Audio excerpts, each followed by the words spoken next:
할렐루야. 하나님은 살아계십니다. 오늘도 우리에게 말씀 주셔서 말씀으로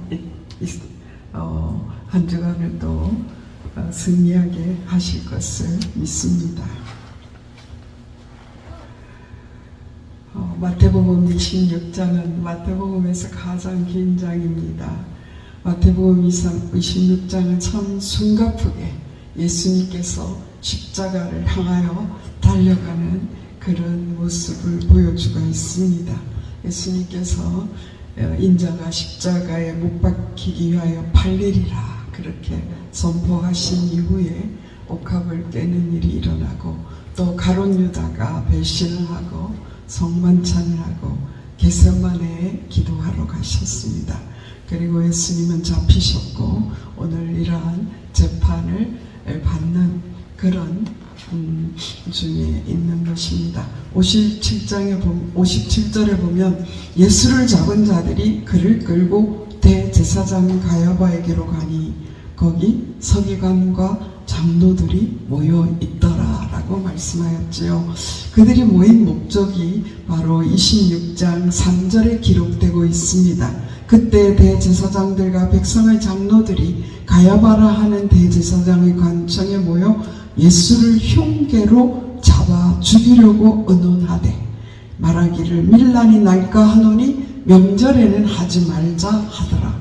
지금 6월절이 이틀 앞두고 있습니다. 이 명절에는 유대인들의 그 흩어져 살던 디아스포라의 유대인들이 다 모였기 때문에 그 작은 예루살렘에 200만 명이 모였다라고 할 정도의 그런 인파가 몰려있는 시기입니다. 오늘 이 말씀을 보면서 예수님이 십자가에 못 박히신 것은 그들의 의도에 의해서 되어진 일이 아니라는 것을 알 수 있습니다. 그들은 자신들이 예수님을 잡아 죽일 수 있다라고 생각하고 있었겠죠.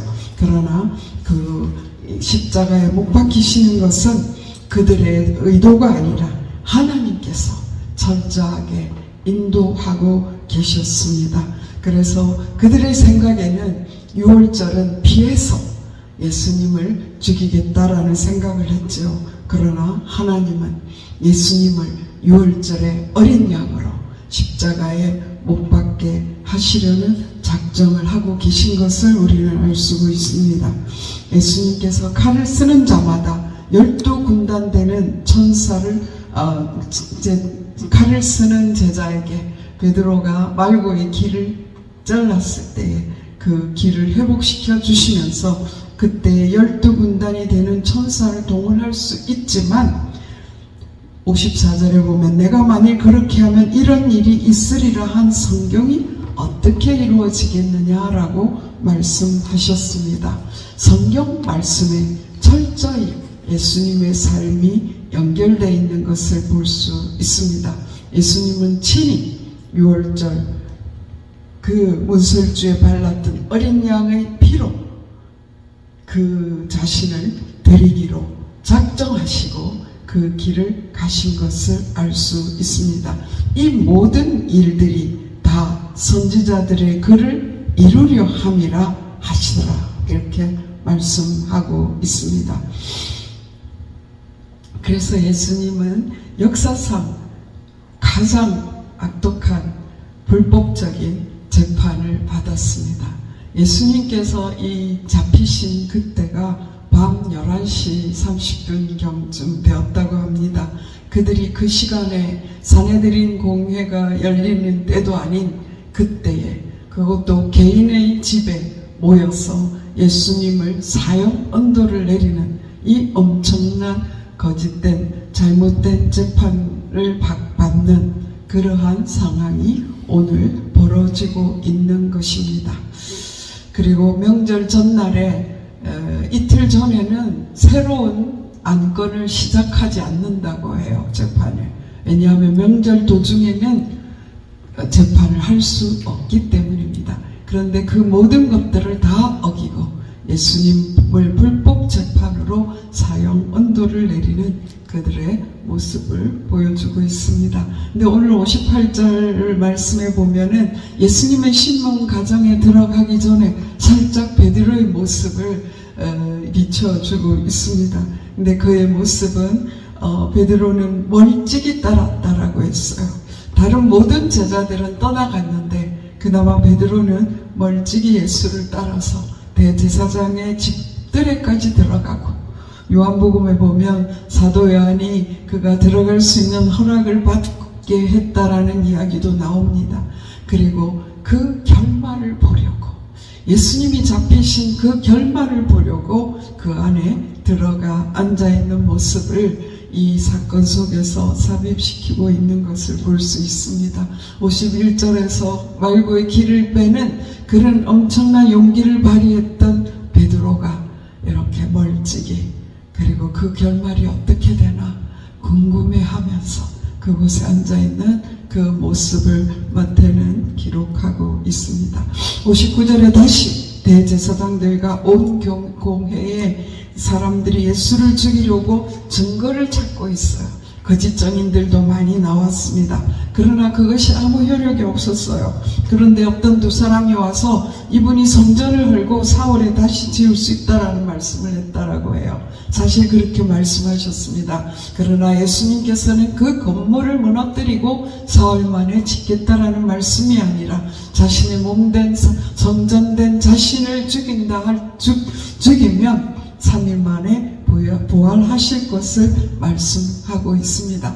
이러한 많은 증언들을 들을 때에 예수님은 계속해서 침묵하셨어요. 왜냐하면 두살장에 끌려간 옛양과 같이 입을 열지 않았다라고 말씀하셨지요. 성전을 헐고 4월에 다시 지을 수 있다라고 한 너 그건 사실이냐라고 할 때에 아무 말씀도 하지 않으셨습니다. 그때 대제사장이 유도신문을 합니다. 너가 살아계신 하나님의 아들이냐라고 말하는 것이죠. 그때 네가 하나님의 아들 그리스도인지 우리에게 말하라, 이렇게 대제사장이 질문을 합니다. 내가 말하였느니라. 내가 말하였느니라. 간접적으로지만 너 말한 대로야.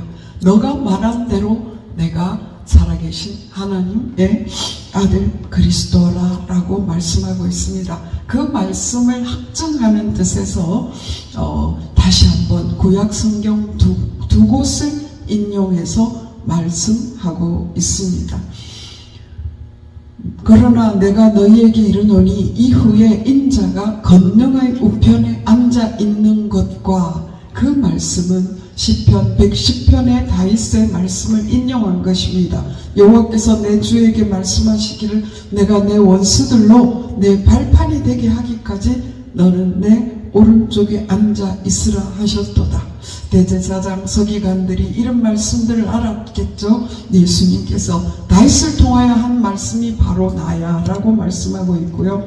그리고 그 일을 곧 이어서 하늘 구름을 타고 오는 것을 너희가 보리라 하시니, 다니엘서 7장 13절에 있는 말씀을 인용하고 있습니다. 다니엘이 환상을 보았어요. 내가 또 밤 환상 중에 보니 인자 같은 이가 하늘 구름을 타고 왔어 옛적부터 항상 계신 이에게 나아가 그 앞으로 인도되매 그에게 권세가 영광과 나라를 주고 모든 백성과 나라들과 다른 언어를 말하는 모든 자들을 섬기게 하였으니 그의 권세는 소멸되지 아니하는 영원한 권세요 그의 나라는 멸망하지 아니할 것이니라. 메시아에 대한 이 예언이 바로 나에 대한 말씀이다 라는 것을 말씀하시면서 바로 내가 메시아다 라는 것을 그들에게 선포하는 것입니다. 그럴 때 대제사장이 자기 옷을 찢으면서 그가 신성 모독하는 말을 하였으니 어찌 더 증인을 요구하리요. 보라, 너희가 지금 이 신성 모독하는 말을 들었도다. 예수님의 제명은 신성 모독이었습니다. 너희 생각은 어떠하냐? 대답하여 이르되 그는 사형에 해당하니라. 이렇게 말하고 있습니다. 레위기 24장 16절에 그런 말씀하셨어요. 여호와의 이름을 모독하면 그를 반드시 죽일지니 온 회중이 돌로 그를 칠 것이니라. 거류민이든지 본토인이든지 여호와 이름을 모독하면 그를 죽일지니라. 레위기에 그렇게 말씀되어 있습니다. 이 모습은 대제사장이 어떤 면으로 합법적인 것 같지만 그 합법적이지 않는 재판소에서 예수님을 재판하고, 그리고 몇 사람이 우리가 동의, 제청이요 이러한 그러한 절차들이 있지 않습니까? 그런 모든 재판의 절차가 무시된, 그래서 질문을 유도하고 또 그 감정들을 선동하는 그런 가운데 이제 예수님의 그 사형이 선고되는 그러한 모습을 볼 수가 있습니다. 예수님의 재판은 정말 한밤중에 재판의 절차나 그런 정당성이나 그 모든 것이 다 무시된 채 사형 언도가 난 것을 볼 수 있습니다. 저는 이 말씀을 이번 주간에 묵상하면서 우리와 인성이 동일한 그 예수님께서 얼마나 사람으로서는 가슴이 찢어지는 그러한 고통을 당하셨을까 하는 그러한 마음이 계속해서 일어났습니다. 예수님은 우리와 동일한 인성을 가졌지 않습니까? 사람으로서는 감당할 수 없는 그런 모든 아픔을 다 당하셨어요.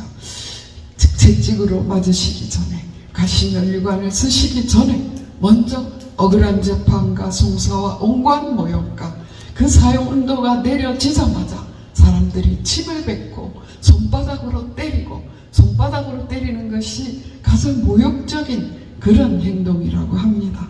그렇게 예수님은 온갖 모욕을 다 당하셨습니다. 그런데 그때에 나와줘야 될 사람이 있어요. 예수님은 변호사가 없지 않습니까? 그때 만약에 베드로가 그곳에 있으면서 주는 그리스도시요 살아계신 하나님의 아들이십니다 선포했던 그 말씀을 다시금 선포하면서, 내가 이 3년 동안 예수님을 따라다녔지만 그의 한 모든 것은 메시아가 아니면 할 수 없는 그러한 일이었다라고 선언해야 되는 그 베드로가 그곳에 있는 것이래요. 그런데 그 사랑하는 베드로가 배반을 하는 그 장면까지 이곳에 나와 있습니다. 예수님이 얼마나 아프셨을까라는 마음과 우리 인간이 얼마나 악한지, 또 인간은 얼마나 약한지, 그러한 것을 동시에 보여주는 그런 장면이라고 생각하게 되었습니다. 겟세마네 동산에 가기 불과 몇 시간 전에 26장 33절 35절에 베드로가 그런 말을 합니다. 모두가 주를 버릴지라도 나는 결코 버리지 않겠나이다. 예수께서 이르시되 내가 진실로 진실로 내게 이르노니 오늘 밤 닭 울기 전에 내가 3번 나를 부인하리라. 베드로가 이르되 내가 주와 함께 죽을지언정 주를 부인하지 않겠나이다. 모든 제자도 그와 같이 말하니라. 그렇게 호언장담하고 또 예수님께서 말씀하셨는데 베드로는 부인하게 됩니다. 또 40절 말씀에 보면 제자들에게 오사 그 자는 것을 보시고 베드로에게 말씀하시되, 특별히 베드로를 집어서 말씀하셨어요.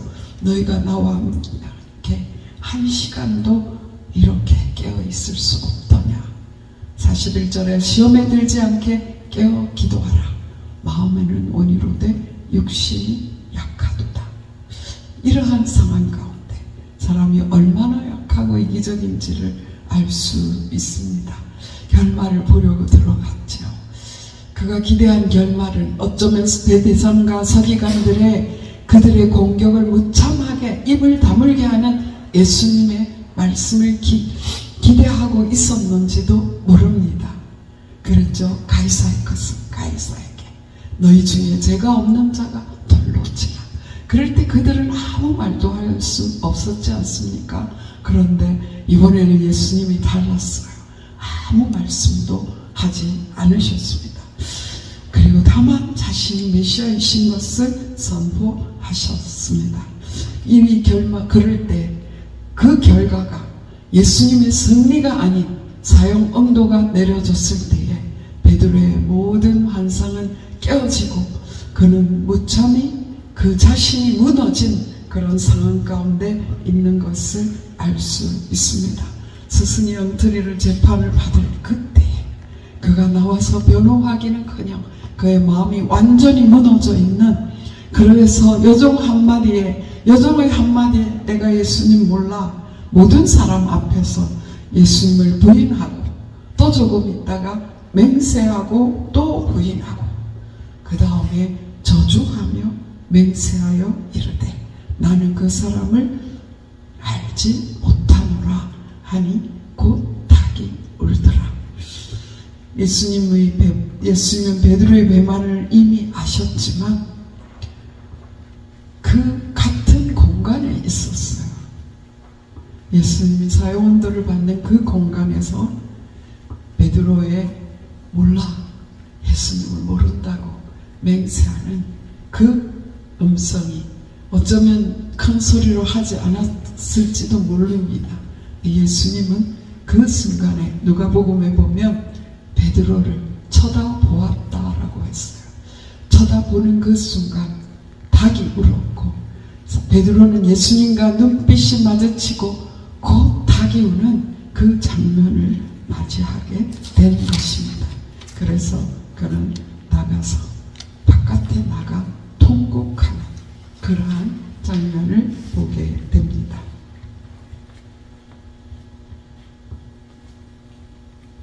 사탄이 사용하는 가장 강력한 무기가 두려움입니다.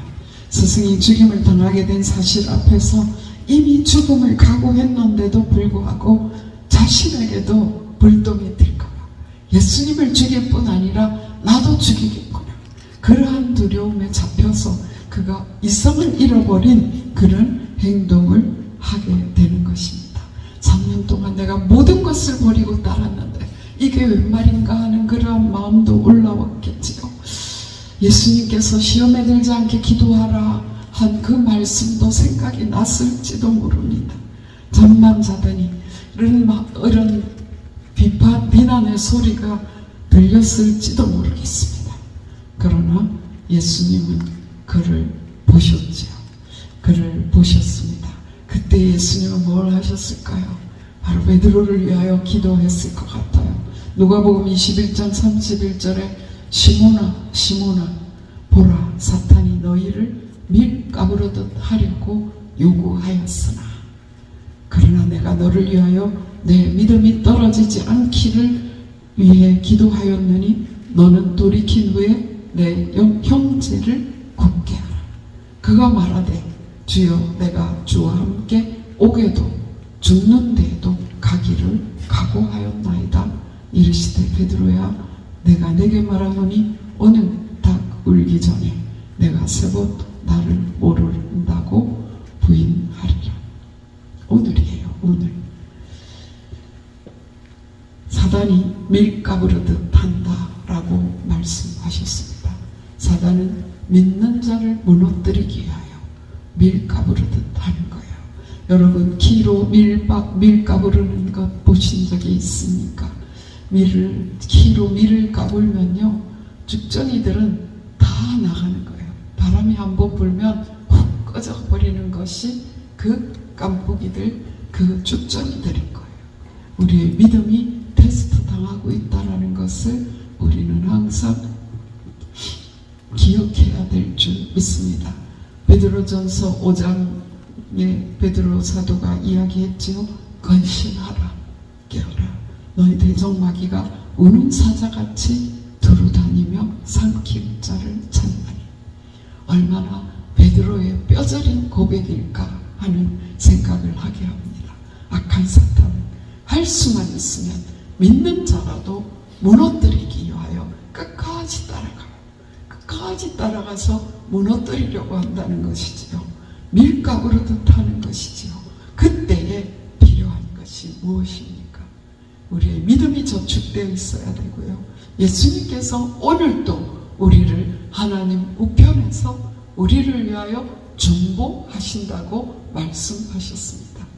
베드로에게 내가 너를 위하여 내 믿음이 떨어지지 않기를 기도하였노니, 이 예수님의 중보가 그의 믿음을 붙들어 주신 것입니다.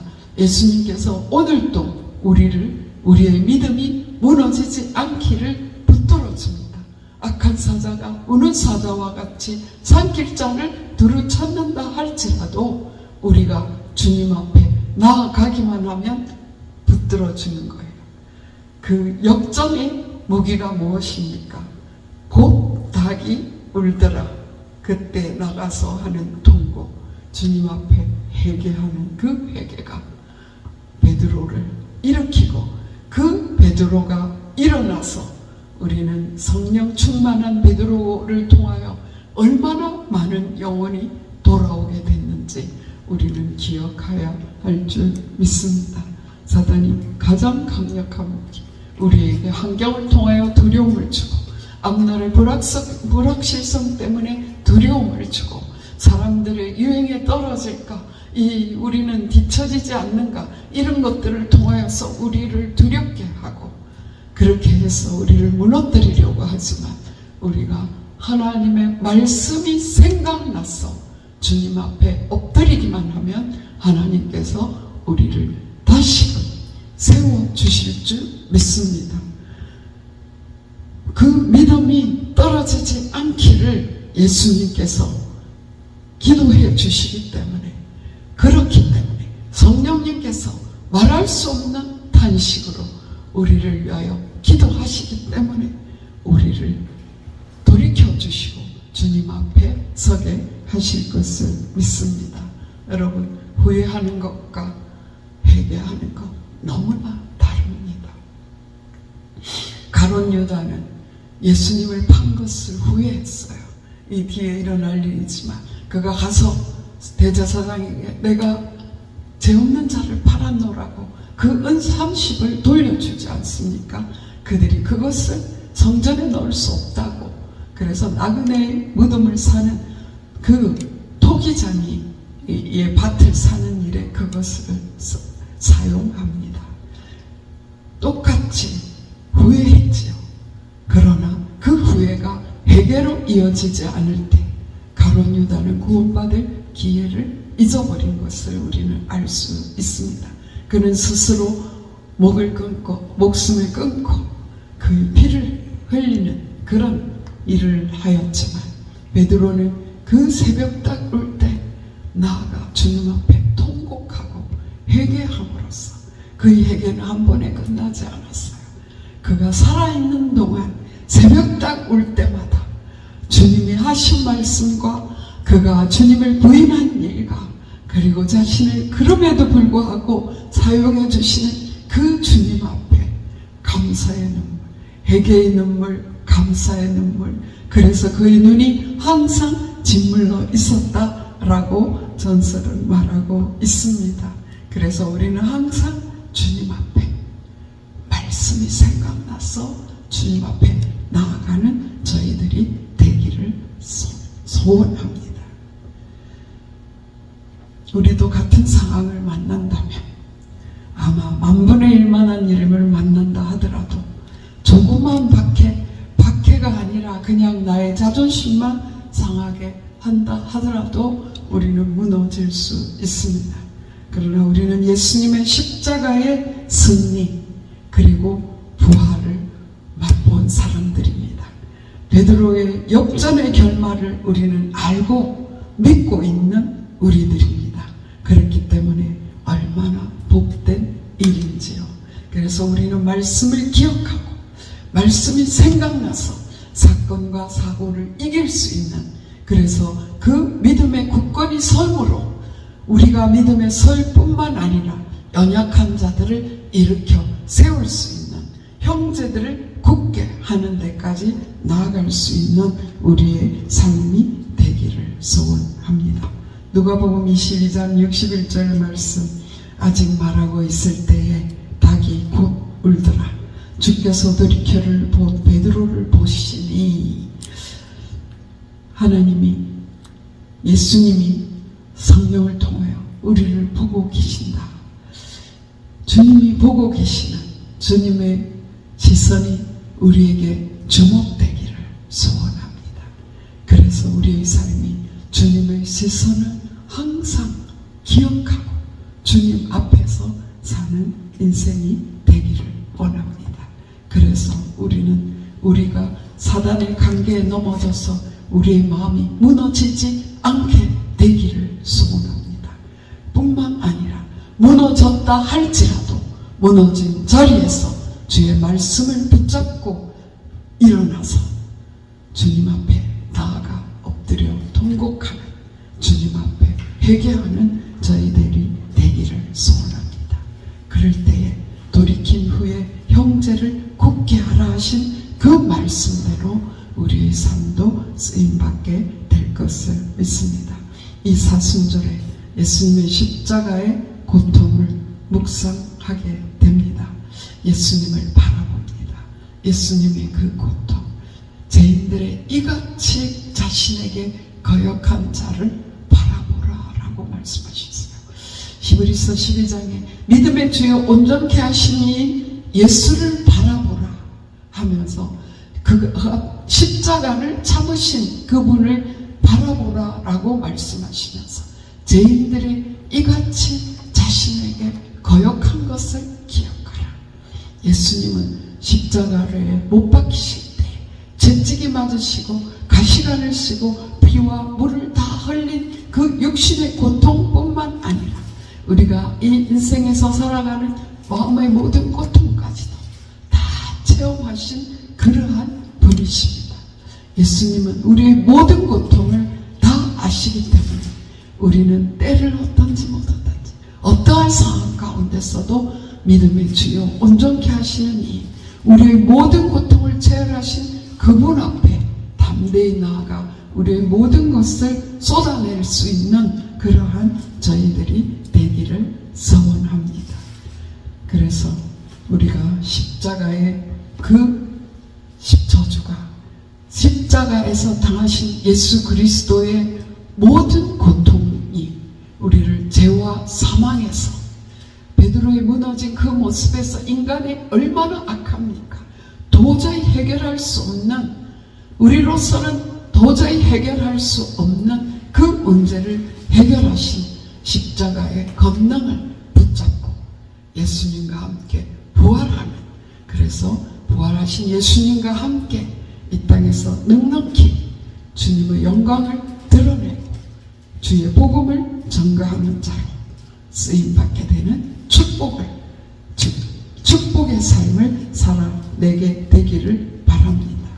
그래서 우리는 오직 성령으로 주님 충만하게 하여 주시옵소서. 이번 주간에 저는 에베소서 3장에 있는 기도로 기도할 수 있었습니다. 계속해서 하나님 주님의 풍성하신 그 은혜로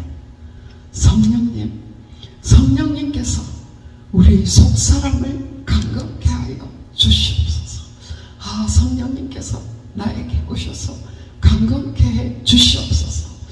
예수님이 그리스도가 너희 마음에 있게 하옵소서. 예수님이 우리 마음에 오셔서 나를 붙들어 주시옵소서. 예수님이 오셔서 나를 다스려 주시옵소서. 그리스도의 사랑이 얼마나 풍성한지, 그리스도의 사랑의 넓이와 길이와 높이와 깊이를 깨닫게 하여 주시옵소서. 하나님의 그 능력에, 그 하나님의 능력을 우리가 알게 하여 주시옵소서. 이러한 에베소서의 바울의 기도를 붙잡고 기도하는데요.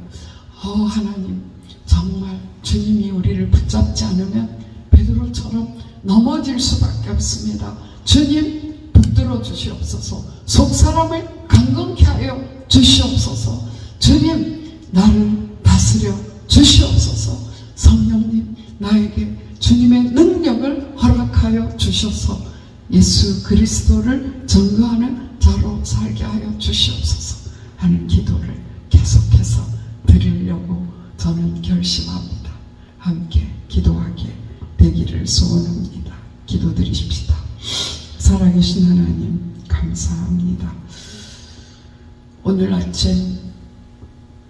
우리에게 주시는 말씀 성령님께서 깨닫게 해 주시기를 간절히 바라옵고 원합니다.